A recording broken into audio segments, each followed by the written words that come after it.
Hi, I'm freezing. You're probably wondering what I'm doing outside. Well, since the Dreamcast is dead, I thought I might as well start game streaming. If the Dreamcast was in the future, this sure as hell is. Game streaming is pretty cool. You can just play whatever you want anywhere. So, I'm gonna play Cyberpunk. That's right, I can play this anytime, anywhere. So I thought I'd talk about it because, game streaming. It's a thing! If you live in a country with a high-speed internet connection or 5 GHz cable router, unlimited download, or 5G unlimited data plan. Thankfully for me, I live in one of those and I can make this video. Now, a lot of people actually kind of just hate game streaming, usually for good reason, but mostly because they have no clue what it is and who it's for. Trust me on this one. I promise I'm not just lying to you to grab your attention because of how stupid game streaming is. It's a very interesting topic that's not as complicated as it's made out to be, and I'm not sure who it's for. I know what it is though.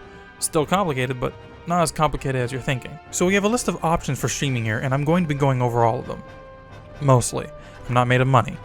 Before we do that though, I'm going to explain what game streaming is, or cloud gaming, how we'll be rating them, and how well they performed in these categories. Ease of access, bitrate, resolution and response time. Ease of access will be how easy it is to set up a game and start playing. It'll also include how much it costs. Bitrate is how much data is actually preserved in a video. This is the same footage rendered at different bitrates. They're all the same resolution, but lower bitrates are blockier and funnier for some reason. A higher bitrate at a lower resolution can look better than a higher resolution at a lower bitrate. All videos and streams have bitrates, and a higher bitrate can be hard on hardware sending out the information. Resolution is resolution. If you don't know what that is by now, you need to figure that out on your own. And response time is from when I push the button to when I see it on my screen. Game streaming, or cloud gaming, is the process of playing a game over an internet connection connected to a server or even your own consoles and computers in order to play games somewhere else. Theoretically, you can play a game anywhere as long as you have an internet connection in a first world country, a screen, and preferably a controller. That means that the barrier for entry, theoretically, for video games goes way down from having a TV, console, or PC, controller, and games and an internet connection to just having a screen, a controller, preferably, and a good reliable internet connection. And in some cases, games. Okay, so maybe the barrier for entry isn't lowered. I actually really like game streaming. I don't really do it often myself. I'm kind of a stickler about input delay, but I find it fascinating. It's a very interesting form of technology, and it has a lot of uses, no doubt. A lot of this video is just going to be a lot of gross off-screen recordings with a camera, but it's really the only way to convey game streaming in a lot of cases, so you're just going to have to deal with it, bad lighting and all. The services I'm going to be testing are GeForce Now and Moonlight, Game Pass, Google Stadia, PlayStation's Remote Play app, and Steam Link, or Remote Play, whatever you want to call it. Most of the streaming will be done through this. This is a Retroid Pocket 3. I bought it specifically for game streaming, but I will also be using my Steam Deck for some examples as well. For in-house streaming, I also have my computer. My specs will be listed on the screen, as this is important context for in-house streaming options. So starting off, we have Google Stadia. Google Stadia is going to be the shortest because the moment I started working on this video, Google announced that Stadia was going to be shut down in January. By the time this video goes up, Stadia is dead. Now, for these services, I'm going to leave my actual opinions on them as a whole for later, and just the experience for now. And Google Stadia as an experience is a fucking mess. Google Stadia's price is $11.99 a month for a subscription, and I'm not going to beat around the bush for comedy. The sub is giving you access to even stream the video games, and it sucks because you also have to pay for the games on top of this. Once your sub runs out, you can't play games on the service anymore, even if you bought them. So obviously I never bought any games on Stadia because I'm not stupid. So all I have access to is Destiny 2 and demos, and they're just more of the same. So I'm only using footage of Destiny. On the Retroid Pocket 3, the game was working. There was a pretty decent input delay. You can see I struggled to hit shots or track anything. I had to rely on the heavy aim assist to do anything. It was just not enjoyable. But despite this, it looked good. It was easy to boot into the game. Everything worked. It just didn't work well. I tried streaming this game like 2 weeks before this footage, and all of the audio was delayed by actually 3 seconds. But the input latency wasn't as bad as it was today. Still not good, but better. Now, on the PC side, things are much better. It's a wired connection, and I get to use mouse and keyboard, so the aiming is better, but once again, everything looks good. I booted into the game very quickly. Everything is seamless until you start playing the game. It has a pretty decent input delay, so I struggled to hit my targets. Eventually, I just stopped using precision weapons and started going for explosives and shotguns, and even then, I was still missing my shots. First-person shooters and fighting games, pretty much any game that is fast-paced and needs a fast reaction time, is the worst case scenario for game streaming, because if you can't react on time, it's the difference between winning and losing. Destiny, being mainly a PvE game, can at least mostly avoid this, but it still makes it unenjoyable.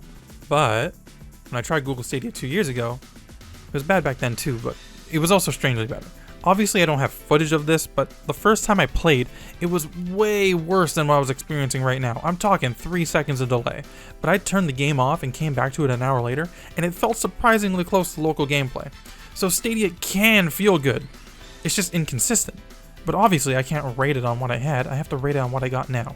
Ease of access is 5 out of 10. It's so easy to get into a game, but that pricing model is just abysmal. Resolution and bitrate are like 8 out of 10, everything looked good. I could tell it was being streamed, but that doesn't matter. I could see what was going on screen. Response time is 8 out of 10 on a good day, 1 out of 10 on its worst, and 4 out of 10 on an average day. So I'm giving it a 4 out of 10 because that's what it was. Next up, GeForce and Moonlight. Now, Moonlight is not a traditional or even official streaming option.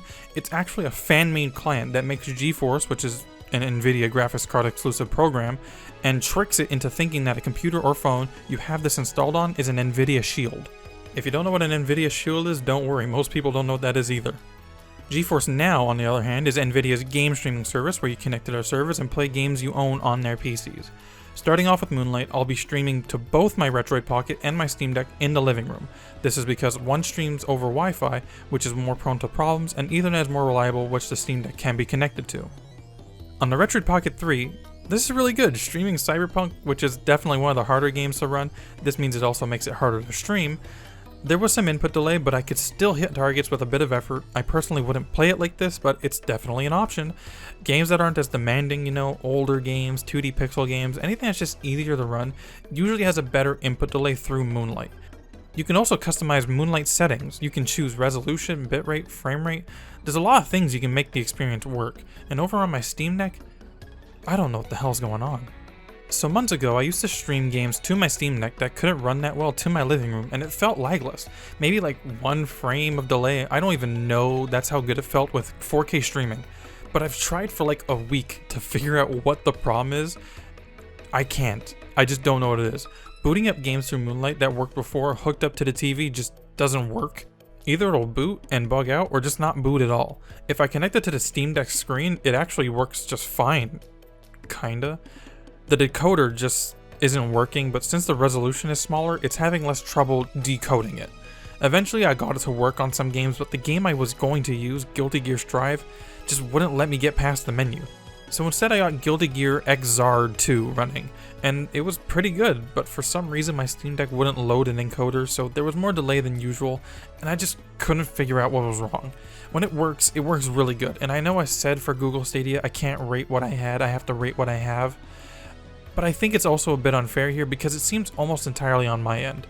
It could also be that Nvidia recently announced that they're also shutting down Shield streaming, meaning that GeForce Experience on my computer updated and it broke something along the way to prepare for it to shut down in February. Something just broke in the chain and I'll be able to fix it hopefully. I just don't know what it is in time to fix it for this video. So it's 10 out of 10 across the board except for ease of access. You have to have the games, a good PC with an NVIDIA graphics card, and another PC, phone, or what have you that you can put Moonlight onto. And on top of that, you can have issues like this, what I experienced, where it can put the rest of the experience completely down to unplayable levels and frustration. Gotta give it like a 5 out of 10. If you put the effort in and things don't break, you've got a great in-house streaming experience to play your games on any screen. If I didn't have these issues making it unplayable, it'd be an easy 8 out of 10 for access. Not to mention, after mid-February, this feature's just gonna be gone. It's a shame that companies actively take things away from us for seemingly no reason. It's not like it's gonna cost them money to stream things from my computer. Let's hope that there's a way the community can keep this alive. I've heard about another project called Sunshine. It allows you to use other non-NVIDIA GPUs to stream from, but apparently it's not up to par with Moonlight, but soon it might, so look into that if you're interested. Open source projects like this are always something you should appreciate if it's something you're interested in. Anyways, GeForce Now is weird. GeForce Now in theory is actually really good, but the execution is where it matters. So you log into your Steam account or your Epic Games account, whatever, and if the game is supported by GeForce Now, you can stream it, no paying extra costs. It's entirely free, you just need to own the game, so let's boot up Guilty Gear Strive. Fighting games are super reaction time based, so this will be a perfect stress test to see how it holds up. Okay, there's 504 epic gamers ahead of me waiting for an available rig. That's okay, I'll just wait.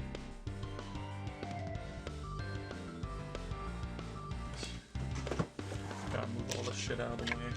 I literally just moved it. I hate this shit. I hate them. I hate them so much. Fuck you, NVIDIA, and your GeForce experience. It took 2 hours? Holy shit, dude. I was doing this on a Monday at 3 in the afternoon, and it took 2 hours to get into the game. Holy shit. So GeForce Now also has paid subscription tiers. I obviously did the free version, but there's a priority tier and the highest tier for $9.99 and $19.99 a month respectively. For free, you get an hour of game time and a normal computer that can run the game, but you don't get access to the PC until it's your turn in the queue. Depending on how many people are playing, this can be anywhere between from instant to whatever the hell I just experienced. The paid tier allows you to play games without the wait, and you get some fancy graphics on games that support it, with the highest tier allowing streaming up to 120 FPS and one of the best graphic cards on the market. So with this free tier, despite having to wait for the sun to set and ruin my natural lighting in this shot, let's see how the game plays.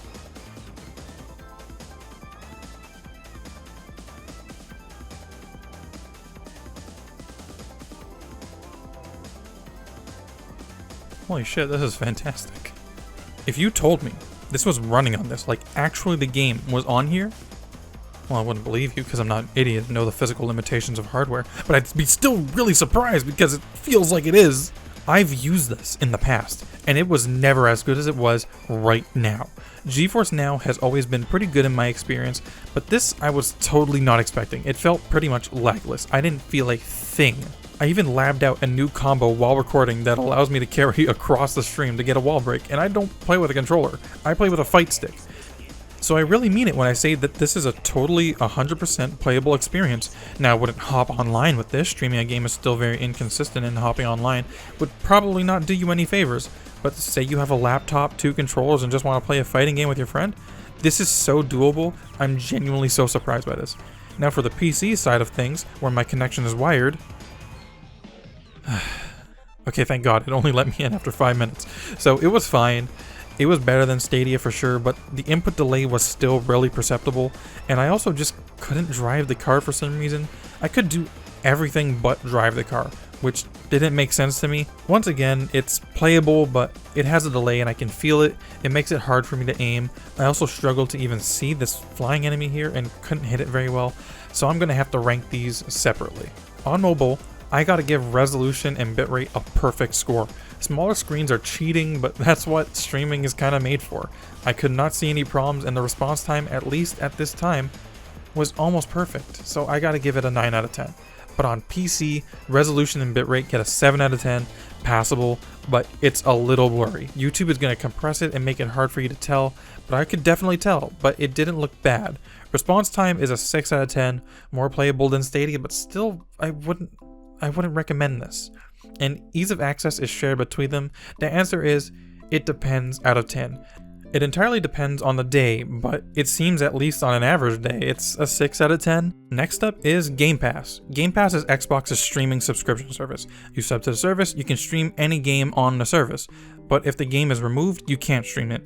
Most games don't ever seem to leave the service, and if they do, it's like a year or 2 after they're added. So on the Retroid Pocket side, I streamed a couple games. First up is Tinykin. Very basic game. I actually played through this 90% of streaming, and it was pretty good. There was a decent amount of input lag, but it wasn't unplayable. It was enough to make my platforming way less accurate and for me to struggle and react, but if you just take your time, it's really not that bad. Next, I tried Cluster Truck. First-person platformer, obviously reaction time is important, and it wasn't that bad. I'd still blame a lot of my deaths here though on input delay. A fast-paced game like this is just not suited for this type of environment, and I beat this game on PC in under 2 hours. Like, everything. Funnily enough though, the input lag felt better than it was with Tinykin, and I still found myself struggling this game more because of how fast paced it was. Definitely wouldn't play games like this on any streaming service unless it felt any better. I also tried Deep Rock Galactic, and Deep Rock Galactic is one of my favorite games. I have over 300 hours on PC, so going into this, I know a lot about this game, and it was pretty much unplayable. The input delay here is the worst it's been, and I wish I could tell you why. I recorded all of these back to back, so it's not like something I have control of. Look at the flare and how long it takes to come out after I press the button. It was so bad I actually started feeling nauseous playing it.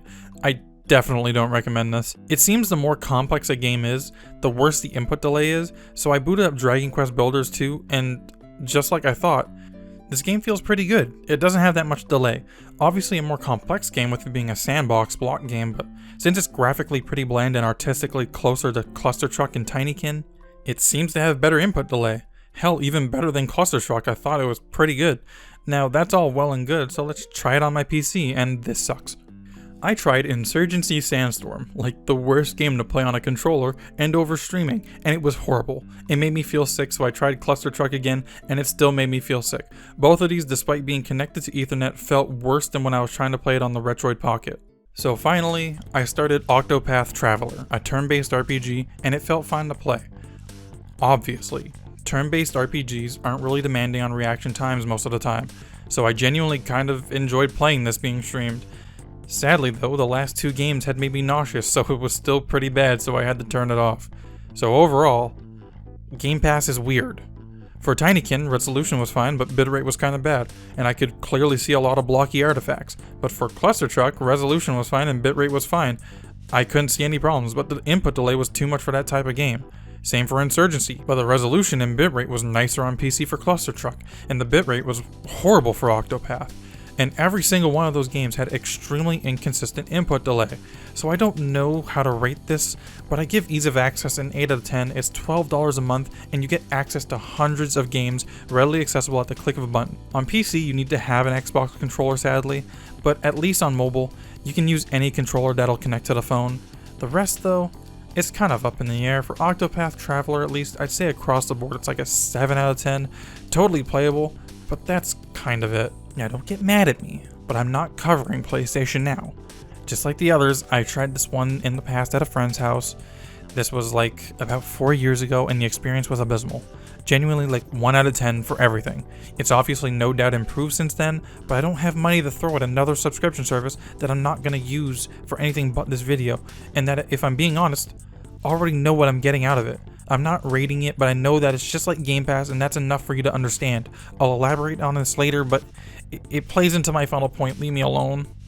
So instead, I'm going to focus on these 3 different apps: PlayStation's official Remote Play app and 2 community-made Remote Play apps, Chiaki and PS Play.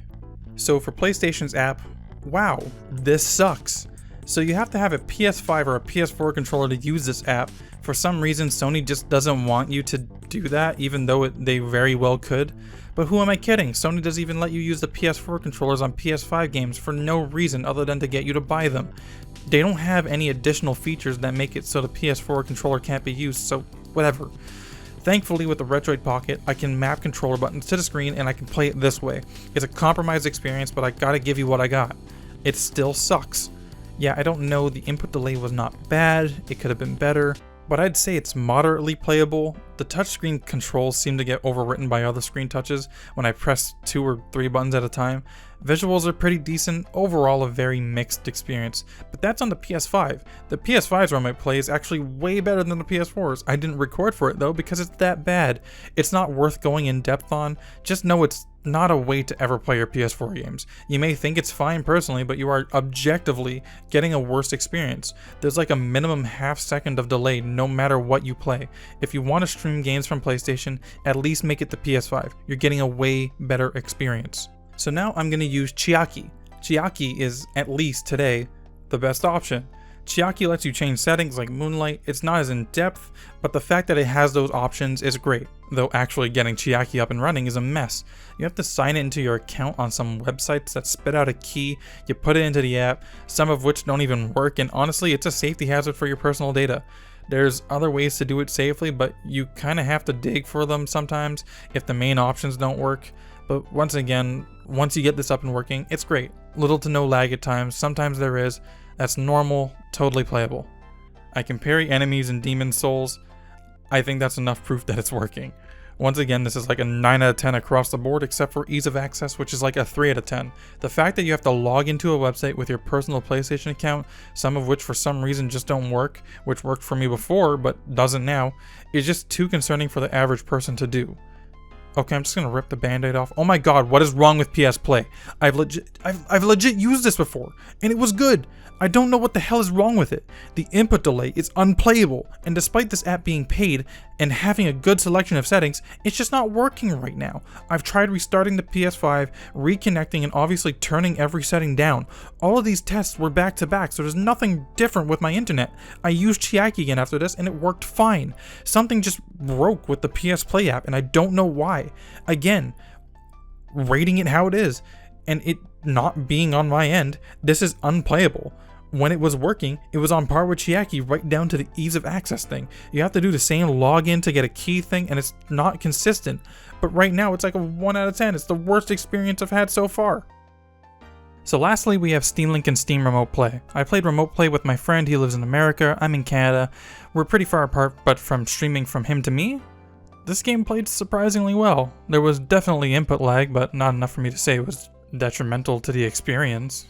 The worst part was definitely the bitrate. Some things were very hard to see on the darker parts of the screen.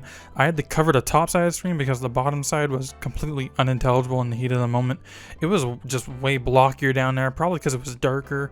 In this boss arena, everything cleared up pretty well, and I don't have any complaints. Solid experience. 8 out of 10 for resolution, 6 out of 10 for bitrate, 9 out of 10 for ease of access, and 8 out of 10 for responsiveness. And Steam Link, it's pretty straightforward. Just connect to your computer through the Steam Link app or through another computer that has Steam installed on it and start playing. You can choose settings on both the host and receiving computer, and honestly, it's just a good experience. When connected to the Ethernet, it's just a 10 out of 10 across the board. There's almost no problems whatsoever, visual quality is good, input delay is almost non-existent, and it's as easy as turning on Steam and making sure the game is on your host computer. Wirelessly, it's still good. There's input lag of course, but considering how little it is and how easy it is to get right into it, it's hard to complain about. Responsiveness is like 8 out of 10, maybe even 9 out of 10. Visibility is really good on my Wi-Fi, and 10 out of 10 for the rest. Now both of these have a huge asterisk above them because actually it's not that simple. For some reason, at least on the Steam Deck, some games just won't let you remote play them. I don't know why, they won't show the drop down. It's on my computer. It's not like the other games aren't playable. It just does this, and every time I try to find an answer for this, it's just people saying it's your connection with no way to actually fix the problem. I've tried to fix this for a year now, and it's just a mystery to me. So a special rating for ease of access to like an 8 out of 10 on Steam Deck. It's really frustrating to want to play a specific game, and well, the easiest way to do it just doesn't work. That's what Moonlight is for, but also you have problems with Moonlight as well. At least I do. When Moonlight works, it makes up for those games that won't let you use Steam Link. Now this is going to sound weird. Disregard everything I told you over the past 20 minutes, because none of it matters one bit, except for the PS5 bit, but that's not important right now, just ignore that exists, because by now you've probably realized that one thing is consistent across all of these platforms, and it's that none of them are consistent at all. Not one of them, not a single one is consistent whatsoever. They're all extremely inconsistent, and that makes it very hard for me to talk about them with any sort of objective and even subjective rating or thing I can recommend you to try. I have decent internet, you can have better internet than me, worse internet than me, and it wouldn't matter because, well, you can have really good internet and suddenly the service itself just doesn't feel like behaving like it did 3 weeks ago. Hell, even a couple minutes ago. It's why I kept joking about living in a first world country, because if you don't live in a first world country, I'm sorry, but the chances that you get a good connection to a data center that is playable is so slim, you'd be better off dealing with the horrible tariffs and taxes that are put on luxury goods like PlayStation 5s or computer hardware, because internet is so unreliable in these areas that subscribing to a service that wouldn't even work is a huge waste of money. And please don't take this as me saying like, oh, your situation's worse than mine. It's more of a the world isn't standardized type of thing. In Canada, in my experience, our internet experience is far better than anything I've ever heard from my American friends. And even in America, there are parts of that country that still have extremely archaic internet. So even in a first world country where I have access to the latest technology and games at the press of a button, it doesn't matter if playing that game is in all senses a compromised or even unplayable experience. That's why I don't know who these services are for. If you really wanted to play a game on the go, you'd be better off buying a Steam Deck or a Nintendo Switch, or at the very least, a gaming laptop, because at least then, you'd have the reliability of having it played locally. Why stream Guilty Gear to my Steam Deck when I can just play it on my Steam Deck? No one wants to play a game with a large amount of input delay for the most part, and you're always going to have that when streaming. There's no way around it until we fundamentally change the way our internet works and is delivered to us. So, Google Stadia? It's a cool concept, but it's ultimately a horrible value for what you get. You have to pay for a subscription service to pay for full price games, and depending on the day, the game might just not play well. And with the shutdown on January 16th, Google proved everyone's doubts right. If you buy these games, one day they're just not going to be available anymore because they're just cloud games. And the moment Google pulled the plug, it was over. Thankfully, they refunded all game purchases, but no one is getting that subscription money back. Stadia genuinely could have been good, but the fact that you couldn't choose to play games locally at all, even if you have the ability to on some sort of PC hardware or something, meant you were buying into something you weren't even sure was going to work, and for most people, didn't. I've seen a lot of people say Stadia was too ahead of its time, and honestly, no, it wasn't ahead of its time. This isn't like the Dreamcast where it had a bunch of things that would have been standard nearly a decade down the line and did it all decently well, or at the very least a good attempt. Google Stadia was doomed to fail with its pricing model, lack of forward thinking, extremely niche and small demographic that was narrowed even further by the fact that it relies on an internet connection 70% of the world wishes it was even close to having. Game Pass is a great value, but for streaming, that's kind of a secondary thing. Just like the rest, it's inconsistent, unreliable, and frankly only worth it because it also comes with a catalog of games you can start up at any point, try out, and say you like it. You can download it locally to enjoy the game. Considering I beat Tinykin almost exclusively through streaming, it's totally doable, but every time I sat down to play it on my computer locally, I had so much more fun because I could actually do movement I was always capable of, just able to actually execute it without a third of a second of delay. Definitely the best value and overall performer for the streaming services, but if I'm being honest, that's not saying much. And if you're a PC gamer, I really don't see what the point in GeForce Experience is. If you already have a PC, which if you have these games, you do, and if your PC isn't strong enough to run those games you'd stream, you probably don't have enough money to afford throwing at a sub-service to get a better experience, and might not even have the money for a good internet connection. And if you do have the money to throw at a sub-service, why aren't you throwing it at a new PC to play these on? That's just me being pessimistic, I guess, in a worst case scenario, I know, but it's just part of the thing you have to consider when doing this stuff.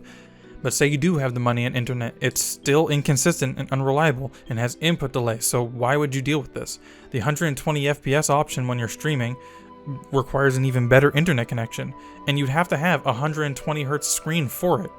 So you clearly have the money for a computer. I just genuinely don't get it.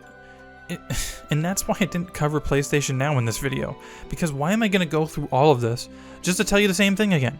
It's not the exception. So at the end of the day, why did I waste your time with all this? To tell you that in-house streaming is the best option you have.